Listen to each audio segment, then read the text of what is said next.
पढ़ेंगे तुलसीदास जी का जीवन परिचय, जो कि क्लास 10th के बोर्ड एग्जाम के लिए इंपॉर्टेंट है। तो डियर स्टूडेंट, इस वीडियो को बिना स्किप किए एकदम अंत तक देखते रहना। तो देखिए, सबसे पहले हम ये देख लेते हैं कि आपको बोर्ड एग्जाम में किस प्रकार से क्वेश्चन पूछा जाएगा। ठीक है, तो आइए हम इसके लिए एक मॉडल पेपर को देखते हैं। तो डियर स्टूडेंट, ये एक क्लास 10th का मॉडल पेपर है। इसमें आप क्वेश्चन नंबर 5 का ख खंड देख रहे होंगे। आपको बोर्ड एग्जाम में इस प्रकार से क्वेश्चन पूछा जाएगा। देखिए, निम्नलिखित कवियों में से किसी एक कवि का जीवन परिचय दीजिए, ठीक है, तथा उनकी किसी एक रचना का नाम लिखिए। ठीक है, आपको क्वेश्चन पूछा गया है, निम्नलिखित कवियों में से किसी एक कवि का जीवन परिचय दीजिए तथा उनकी एक रचना का नाम लिखिए। यदि आप केवल जीवन परिचय लिखेंगे, ठीक है, तो आपको केवल 2 नंबर मिलेंगे, और उनकी एक रचना का भी नाम लिख देंगे तो आपको इस प्रकार से 3 नंबर मिल जाएंगे। ठीक है, 2 नंबर जीवन परिचय पर और 1 नंबर उनकी एक रचना लिखने पर। इस प्रकार से आपको यहाँ से 3 नंबर क्लियर हो जाएंगे। तो डियर स्टूडेंट, इस मॉडल पेपर में 3 जीवन परिचय दिए गए हैं, जिसमें पहला है तुलसीदास, ठीक है, और दूसरा है बिहारी लाल, और इसमें तीसरा जीवन परिचय है मैथिली शरण गुप्त। और ये तीनों जीवन परिचय ही बोर्ड एग्जाम के लिए इंपॉर्टेंट है। तो इन तीनों जीवन परिचय को अच्छे से तैयार कर लेना, और इन तीनों जीवन परिचयों की वीडियो हमारे चैनल पर मिल जाएगी, वहां से जाकर देख सकते हैं। तो आइए हम इनके जीवन परिचय को देखते हैं। परिचय हेडिंग लिखने के बाद आगे लिखेंगे, गोस्वामी तुलसीदास जी का जन्म सन 1532 ईस्वी या विक्रमी संवत 1589 में उत्तर प्रदेश के वांदा जिले के राजापुर नामक गांव में हुआ था। यानी कि गोस्वामी तुलसीदास जी का जो जन्म हुआ था वो सन 1532 ईस्वी में उत्तर प्रदेश के बांदा जिले में राजापुर नामक गांव में हुआ था। और डियर स्टूडेंट, यदि आप इनके जन्म की विक्रमी संवत नहीं लिखना चाहते हैं तो इनके जन्म की केवल सन लिख सकते हैं, आपको पूरे नंबर मिलेंगे। ठीक है, और इस प्रकार से इसमें आगे लिखना है, कुछ विद्वानों का मानना है कि तुलसीदास जी का जन्म एटा जिले के सोरो नामक गांव में हुआ था। यानी कि कुछ विद्वानों का मानना है कि तुलसीदास जी का जो जन्म हुआ था वो एटा जिले के सोरो नामक गांव में हुआ था। यानी कि इनके जन्म स्थान में भी कुछ मतभेद है।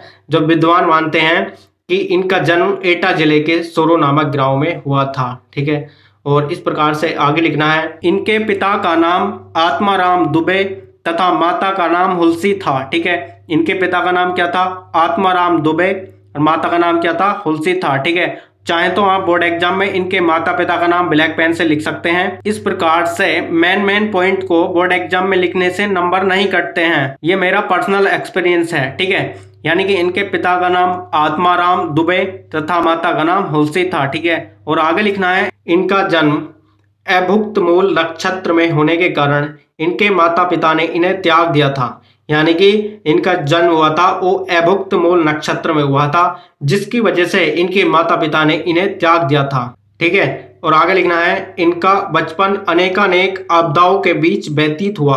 यानी कि इनका जो बचपन व्यतीत हुआ था वो बहुत सारी आपदाओं के बीच व्यतीत हुआ। आप खुद ही सोच सकते हैं कि जब इनके माता पिता ने इनको बाल्यावस्था में ही छोड़ दिया था तो इनका बचपन कितना संघर्षमय होगा। ठीक है, तो इस प्रकार से लिख सकते हैं, इनका बचपन अनेकानेक आपदाओं के बीच व्यतीत हुआ। ठीक है, तो इस प्रकार से आगे लिखना है, 29 वर्ष की आयु में इनका विवाह रत्नावली के साथ हुआ। यानी कि इनका जो विवाह हुआ था वह 29 वर्ष की आयु में हुआ था, और किसके साथ हुआ? रत्नावली के साथ हुआ। तो इस प्रकार से लिख सकते हैं, 29 वर्ष की आयु में इनका विवाह रत्नावली के साथ हुआ।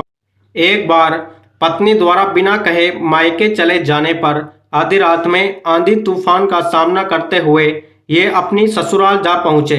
यानी कि एक बार इनकी पत्नी इनसे बिना कहे मायके चले जाती हैं और ये रात में ही आंधी तूफान का सामना करते हुए अपनी ससुराल जा पहुंचते हैं। यानी कि ये अपनी पत्नी से बहुत प्रेम करते थे, इसलिए अपनी पत्नी के बिना ये ज्यादा समय अकेले नहीं रह पाते हैं, इसलिए ये आधी रात में ही आंधी तूफान का सामना करते हुए अपनी ससुराल जा पहुंचते हैं। ठीक है, और इस प्रकार से आगे लिखना है। देखिए, ये थोड़ा छूट गया था, इस प्रकार से इसमें मैंने ऊपर लिख दिया है, और इनकी पत्नी ने इन्हें डांट लगा दी। यानी कि जब इनकी पत्नी ने इस दशा में आधी रात में उनको देखा तो इनकी पत्नी ने इन्हें डांट लगा दी। ठीक है, और इस प्रकार से आगे लिखना है, इस तरह अपनी पत्नी की फटकार से तुलसी को वैराग्य हो गया। यानी कि इस तरह अपनी पत्नी की फटकार से तुलसीदास जी को वैराग्य हो गया, और ये श्री राम के पवित्र चरित्र का गायन करने लगे। यानी कि ये अपने घर और पत्नी को छोड़कर चले गए और श्री राम के पवित्र चरित्र का गायन करने लगे। ठीक है, और आगे लिखना है, अपनी अधिकांश रचनाएं इन्होंने चित्रकूट, काशी और अयोध्या में लिखी। यानी कि इन्होंने अपनी अधिकांश रचनाएं जो लिखी थी चित्रकूट, काशी और अयोध्या में ही लिखी थी। ठीक है, और इस प्रकार से अंत में इसमें लिखना है, और इनकी मृत्यु सन 1623 ईस्वी या विक्रमी संवत लिख सकते हैं, तो विक्रमी संवत 1680 के लगभग हुई। यानी कि इनकी जो मृत्यु हुई थी सन 1623 ईस्वी के लगभग हुई। तो डियर स्टूडेंट, इस प्रकार से इनका जीवन परिचय लिख सकते हैं। ठीक है, और इसके बाद लिखनी है इनकी रचनाएं।